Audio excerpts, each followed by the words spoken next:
Oh yeah. We got this in right at the end of August, beginning September. This is Traverse. Traverse, yeah. Is that Dodge or No, it's Chevy. Chevy? Chevy, yeah. What year is it? Just 2021. All right, let's take that baby for a spin. Look at that. What? Keep all your whatever in here. That's like a secret department right there. It is, man. It's like Batmobile stuff. Awesome. And there it is. Yeah, one of the features on this is the rear view mirror can either be like a regular mirror or it can be the camera from out the back. What? Yeah. That's awesome, man. And then, Whoa, this looks like an accident waiting to happen. no, I think that guy's not aware. They don't know to stop. Because he's not giving them that. Like, it's my turn. Hold your horses. What kind of music you listen to, Scott? Oh, everything. So, my pre-programmed channels are mostly like classic rock and just normal top 40 stuff. But here, we don't want it too close. You can put your air on your seat. It's got its own thing. Yeah. So you can put it with whatever you like. But I went through a long reggae phase a few years back. Yeah. I listened to a lot of reggae. I used to hate country music. Now that's even kind of growing on me. Is Eagles considered country? That's a good question. They really sort of straddle that line, huh? They're like either classic rock or country. Because if they are considered... I think they're classic rock. Okay. If they are what? If they are considered country, I like country. But that's about as country as I get is the Eagles. Yeah.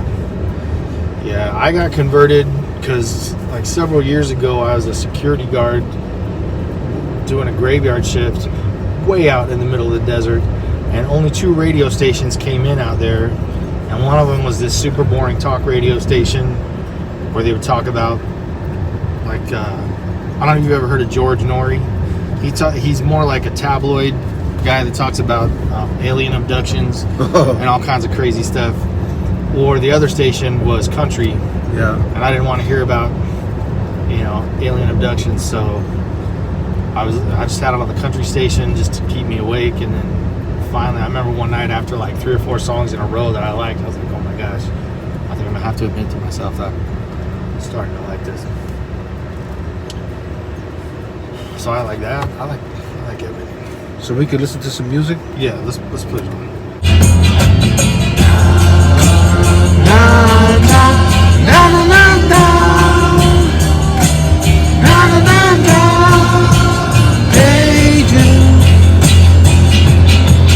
I thought it was the part where that guy comes in, he's like, do it. I was gonna hit that part, but then it would have been a solo. That would have been terrible. It almost sounds like Aerosmith, right? Yeah, it does, huh? Yeah. All right, next time Ward has a talent show, we're gonna do this, okay? It's gonna be a duet.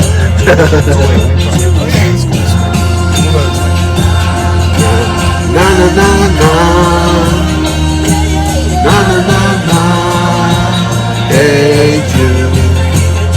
And I had on Tommy Boy, and they're like they're singing in the car that Carpenter song. You remember that? Don't you remember I told you? How's it going, brother? What did you say to me? I don't know you. Well, welcome everyone to another segment of Getting to Know Our Eldest Quantum. As you can see here, I'm here with Brother Reedy, Brother Scott Reedy. Thank you for having me over, man. Yeah, thank you for coming. No problem. Cool. So we're here sitting at his poolside. We're enjoying his the view of the pool in this little patio area that he's got me in. But I was hoping, Brother Reedy, you could tell me, give us a little background of your upbringing, where you was born and what you did, what your family dynamics, your brothers and sisters. If you could explain a little bit about that. Yeah, sure. So, when I was little, I grew up in the. Yeah, you go ahead. Get started on those. When I was little, I grew up in the Midwest. So I was born in Iowa. What? Yeah, that's kind of crazy. And then we moved around a little bit. So we moved to Ohio, and then to Illinois. And then when I was 10, we moved to Redlands, and we've been in Redlands or the close area ever since, you know, except for mission and college and stuff. And so I have 4 sisters. I'm the baby, and they're all older than me. My youngest sister is 8 years older than me. Wow.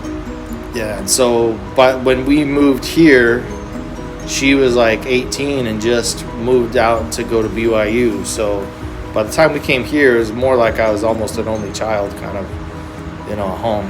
Your mom spoiled you? My sister sure did. Yeah, maybe compared to my dad, she did too. And so, yeah, it was more like I had five mothers, kind of, which was a good thing, mostly, I think. And I think some of my family is actually a little bit, or I shouldn't say a little bit, most of them are more well known than I am in the state, because my dad was a kind of a famous scouter around here before they moved. And in the Redlands State or in the Highlands State? No, in Redlands State. Oh. Yeah. And because I grew up actually in what would be the Pioneer Ward. Oh. You know, back then it was Redlands 3rd Ward. But that's I grew up here in Redlands, you know, would have been in that ward. And so he was involved in scouting a lot. And then over the years, my sisters ended up moving back down into the area with their families. My oldest sister, Michelle, lived in Mentone. Michelle Evans. And some people might remember her. You know, she still has friends in the area. And then she moved away right when my sister, Christy, was moving into the area. And so my sister bought her house in Mentone. And then my sister lived there. My sister, Christy, lived there for like, I don't know, 15 years or something. And anyway, but then she just recently moved away. My parents moved away like probably 8 years ago, 10 years ago. And so I've been the only one left in the area, in the Redlands area.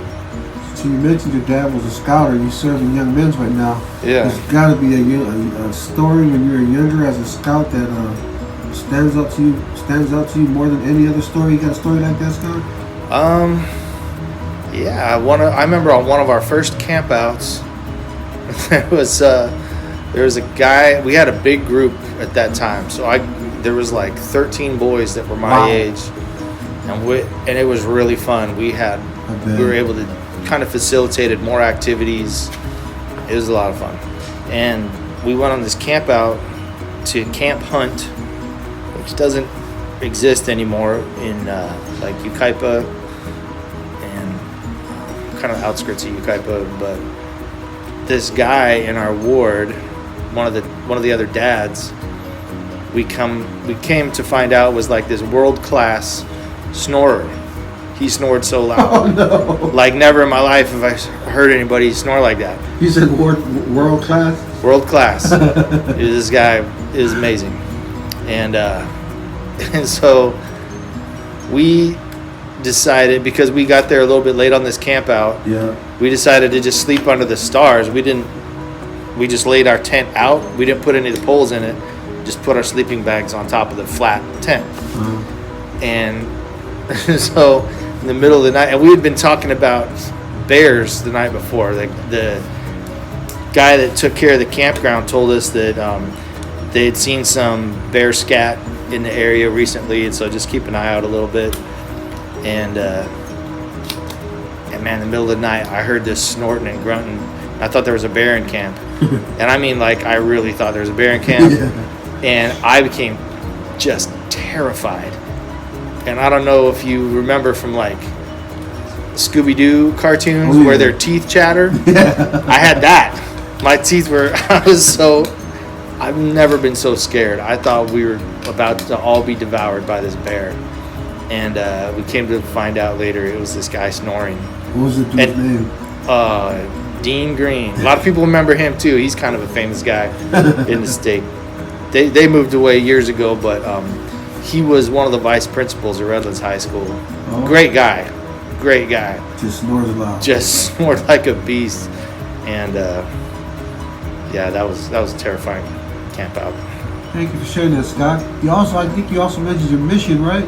Yeah. Tell us a little bit about your mission and where you served and any memorable stories around that time. Yeah. So I served in Hawaii Oh, wow.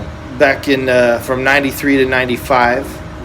And so I got a soft spot in my heart for Polynesian people and Polynesian culture. I just love that stuff. There you go. And and I ended up getting to see What island were you on? a few. They moved me around a little bit. I was in 4 different areas on Oahu, Yeah. and then I also served in an area on Maui, and then on Molokai we had that whole island to ourselves. One Wow. companionship. It was pretty cool. And then on the Big Island, Hawaii, on the Hilo side, I served an area over there. So that was pretty great. And when I served on Molokai, that was back when they still had on the North Shore, there was a leper colony, and there was a couple members of the church, and somebody from the ward had to take the sacrament down to them every week. What did you call them again? Sorry about this. Leper colony, leprosy. Oh, yikes. Yeah. So it was because that's not such a common disease these days. Right. And so it was fascinating. It was this really cool thing. We got to travel down to this really isolated peninsula that sticks out from the North Shore Yeah. and go visit these people, just terrific people. Yeah. And when we were there, it was beautiful. To me, it looked like a resort or something. But we saw pictures of it back in the day, and they kind of had it tough growing up. I mean, beyond just their disease that they're trying to deal with, it's kind of a hard life down there, I think. I don't think I ever seen it before in person. How does it? Is their skin disfigured? Yeah. It's biblical stuff like you read about. Your body parts start falling off. Yeah. So there's 3 members, and the one lady. So I guess the way it works is like in the 70s they invented the drug that halts the disease. So it wouldn't reverse any problems you had, but wherever you were at, it would stop. Stop it. And this lady, Sister Kool-Aid Bell, had her foot was messed up, and so but everything else on her was fine. Yeah. So she just walked with a bandage on her foot. But the other 2 members was a lot more severe. So they were missing fingers. Just kind of had nubs, and their lips were messed up, and the one lady, her eyes were messed up, and it looked like somebody had grabbed her eye sockets and yanked them, Yes. like if it was putty or something, and just kind of dripping. And so they're sweet people, Yeah. great people. But we would go down and give them sacrament, and then you did sacrament meeting. The whole 3-hour block was a 2-man show. We spoke in sacrament, gave the Sunday school lesson. Any of those guys you made friends with that stood out to you? Sister Bell, I think, was pretty famous. A lot of people knew. Anybody that went there met her. I think she was sort of the queen bee of the little community down there. Oh. And but she was in her 60s, and this was almost 30 years ago. Yeah. So I'm sure she's passed on by now. Oh. And the other 2 were older than her. I'm quite sure they're passed on. So from what I understand, it's become like a state park, and you can go down there and visit and tour around and check it all out. Oh. I read the New Testament now, and I just read that part where the 10 were healed. Christ healed 10 of them. Yeah. And only one of them came back. Yeah. I was just thinking about that one who came back, and the other ones who just after they're healed was like, "See, I'm out of here." But the other one that came back, I really had a lot of respect for him. But Yeah. thanks for sharing that, Scott. Yeah. How about the food down there? Anything stood out to you about the food and the people, the custom of the Hawaiian people? Oh man, it's paradise. That's what heaven's gonna be all about. It's Polynesian culture. I'm sure of it. It's beautiful, warm-hearted people, and and at least at that time, I assume it's probably still the same, but everybody respected missionaries. So people, it was rare that anybody was rude to us. If people didn't want to hear your message, they would still be kind to you. The hospitality was still there. Yeah, they offer you water, or at least a smile as they're telling you no. There's a few incidents otherwise, but not very many. Most people are really good, and food is great. I never did warm up to poi very much, but I could eat it. Me neither, man. I can't. It's too slimy for me. You know what I mean? Yeah. It's just too slimy. But I like taro though. Its original form. Have you Yeah. ever had taro? Oh yeah. That's like the South Pacific It's potato, so dude. good. Yeah. Yeah. It's really good. Yeah. What was your favorite food over there? Oh, probably. Oh gosh, like Kahlua pork, or they have a lot of Japanese and Chinese immigrants descended. All that influenced the cooking, so yeah. it all comes together, and there's a lot of I like Korean barbecue a lot. Is really good. Yeah. And I remember one thing that I did not like at the beginning of my mission was kimchi, and they serve that all the time, with your lunch. And it took a little while, but I developed a taste for it. By the end, I loved it. Yeah, but it's a taste you gotta acquire. Funny you should say that. I served a year in Korea when I was in the U.S. Army, and the stench of it was so strong, and the Korean people ate it so much. I forgot about this. But when we would exercise sometimes with them, and as we exercised, you could smell the kimchi. Was just coming off of them? Oh man, it's strong. I'm not lying, man. Yeah. You can just smell them coming. It just smells like a big old battalion of kimchi coming down the street. Oh my gosh, that's so funny. But they only did it when they sweat it. I don't know. It just came out of their pores. It was kind of funny. I don't know. I had an uncle who served in Korea, and he was military police. And when they would give people these soldiers their leave for the weekend, they would come back, and when they came back, they were supposed to be sober. But a lot of times they had been drinking right up until the last minute, but they wanted to hide the alcohol in their breath, so they would eat a bunch of kimchi. That would do it. And he said that most of the MPs, when they smell that kimchi, they just pass them through. But he wasn't into that. He would get right up in their face and sniff their breath and just. Anyway, they'd get busted. Well, thanks for sharing all that, Scott. Yeah. I would love to get to your story of sharing some of your stories of when you had COVID. But before we get to that, we'll save that a little bit for the end. How's the family doing? They're all doing pretty good here.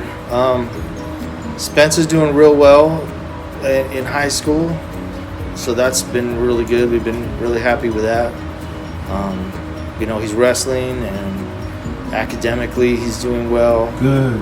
So we're very happy with that. Man, in a couple of years, Spencer just got. Every time I see him, he's grown an inch or grown another inch. I know, man. He just popped. And now it got to where he calls me his little buddy. He's like, because once he got taller than me. So, yeah.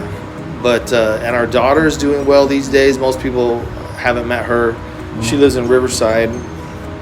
And, she kind of wasn't around for the move and everything, but just about the same time has started to do better. Not that she was doing bad before, but she's just had some good things in her life. Good. And same with my mother-in-law. She's very chatty. She met all these people in the neighborhood out walking the dog. Good for her. So, good missionary, right? Yeah. She's a sweethearted lady. And, and then just me and Allie, and things have been good here. I think we don't really love apartment life, but as far as that goes, this is a pretty good place. Good. So I like it, man. It's really clean. Yeah. Really, really clean. Yeah, they keep it nice, so at least that's good. That's been good. All right, Scott, so I guess let's talk about that. Let me just tell you, man, as the Elders Quorum president, when you did suffer from the COVID, yikes, dude, I can't tell you how many people kept texting me or calling me and asking on your behalf, Scott. Across the board, City Creek Ward members were concerned about you, and it was evident by their just asking around, asking for you, trying to get a daily update of how you're doing. Yeah. And, I remember the first time I talked to you, the bishop, he authorized the priesthood blessing, give you a priesthood blessing over the phone. You remember that? Yeah. I don't know if you. Yeah. No, I do. Well, start us off, Scott. How did start us from the beginning and kind of walk us through some of your experience of what you experienced with the COVID, if you don't mind. Yeah. Well, before we even get to the beginning, let me just say this: that I really felt the love from our ward. Like, it was just really humbling. And I know everybody was, offering prayers, and I know of at least one family that fasted for me, which is just humbling, I mean, even now that's kind of getting me a little bit. But I think that had such a major hand in me coming through. It was, at one point it was a pretty close call. I almost didn't come home. But it all started, I think that I probably caught it from our whole family got it, except for my mother-in-law, and she. And she was around you guys too? Yeah, but she had the vaccination. Oh. None of us had gotten the vaccination, and so she was fine. And Spence got it, and it barely seemed to bug him at all. Like But he tested positive. Yeah, and he was sick for about a week, a little more. And my wife got it, and it was more severe with her, and she was sick for like 10 days or 2 weeks, and but then was okay. And then I don't know why my body just took it hard, and I ended up in the hospital.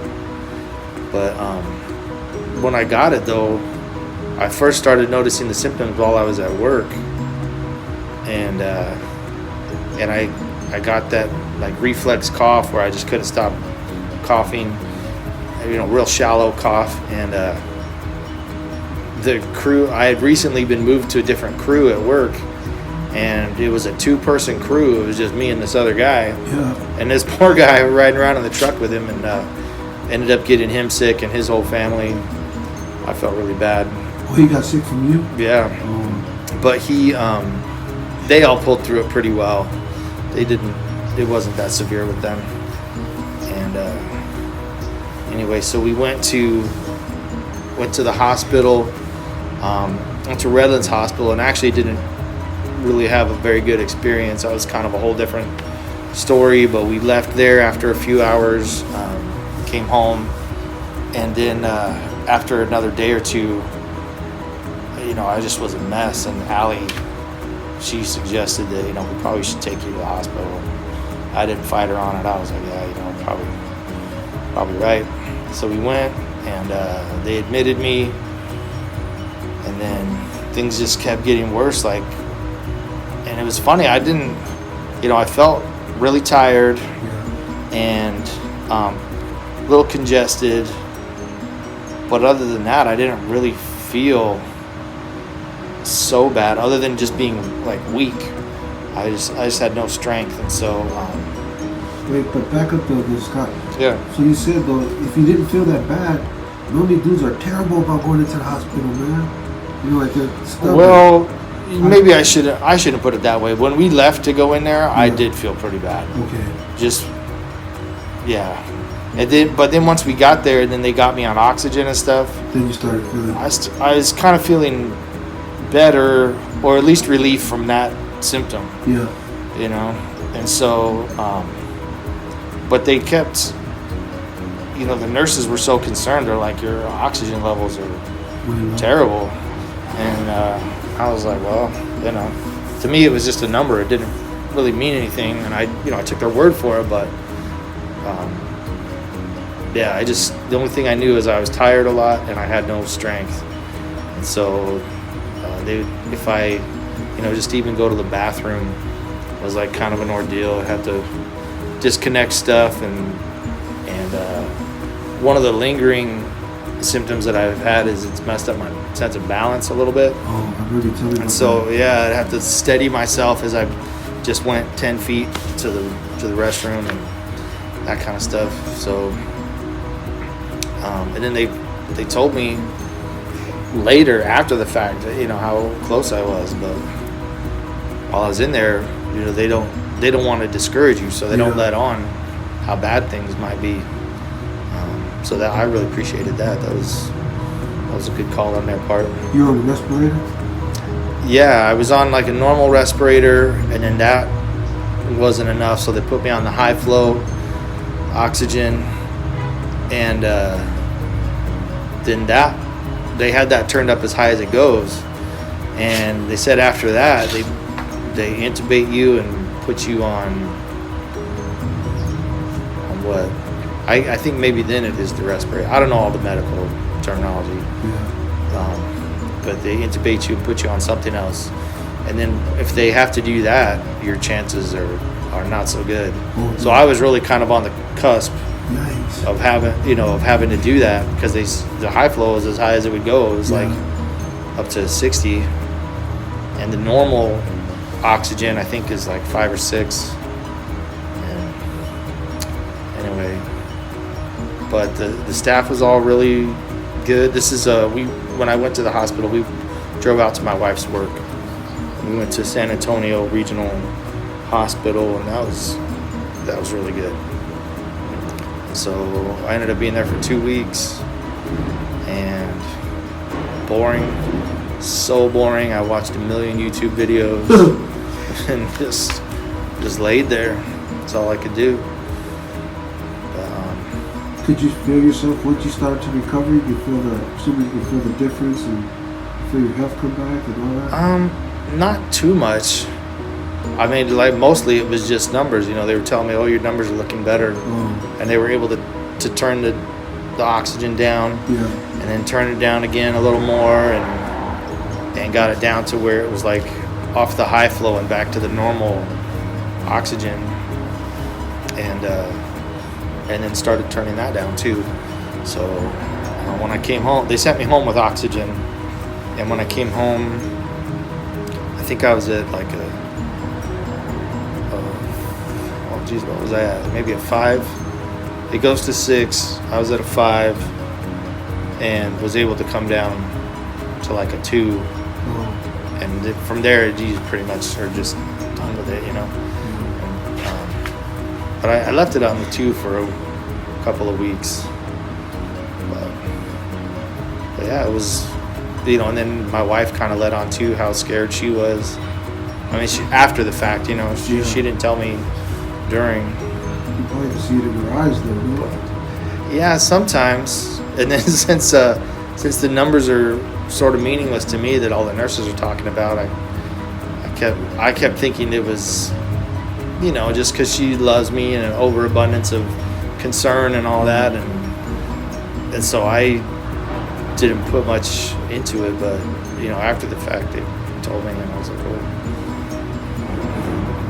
So, but it was really nice when Bishop called me, and you guys, the Elders Quorum presidency, called me while I was in there. I had a lot of friends get in touch with me from a long time ago, and it was really nice. A lot of people really showed their love and concern. It was good.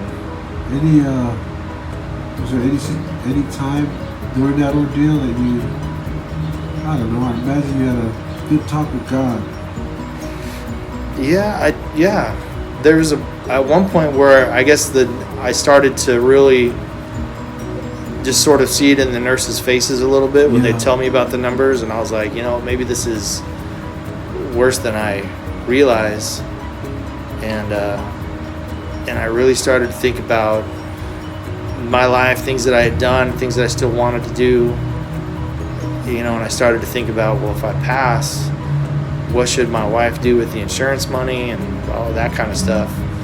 And I started to try to really, you know, make preparations that I might not come home.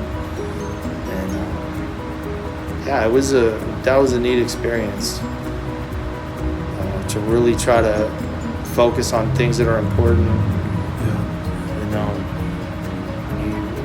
when you get in those kind of situations, I think typically their priorities change. I felt like mine definitely kind of, maybe not a huge change, but certainly reshuffled at least a little. You know, and it was good. there's, you know, even though it was kind of miserable to be so weak and tired and bored, there's been a lot of good that's come out of it I imagine so. with our family. So Thank you for sharing that, Scott. yeah, I just remember when you were talking right now. I remember the talk from Elmer Uchtdorf before, where he told the story of this guy who went around and visit people on their deathbeds, and he asked them what if they had any last wishes, what would it be, or any regrets of their life, what would it be? And he said the majority of them didn't say they wish they had a bigger home or work more hours at work or any of that. right. The answer was, as you can imagine, It's always family, huh? spend more time with their family. Yeah. Like you said, they just get narrowed down, and the majority of people on their deathbed say that they wish they spent more time with their family. Yeah. So it's almost like you got a second chance, huh, Scott? It is. It is. I'm trying to make the most of it. I'm kind of having a hard time even just getting out of the gate because some of these symptoms that are hanging on. You know, I'm not sick anymore, but it trashed my lungs pretty good, and my sense of balance is messed up. I fatigue really fast and easy, so it's kind of frustrating. How long is it going to be around? Do they recommend exercising or anything?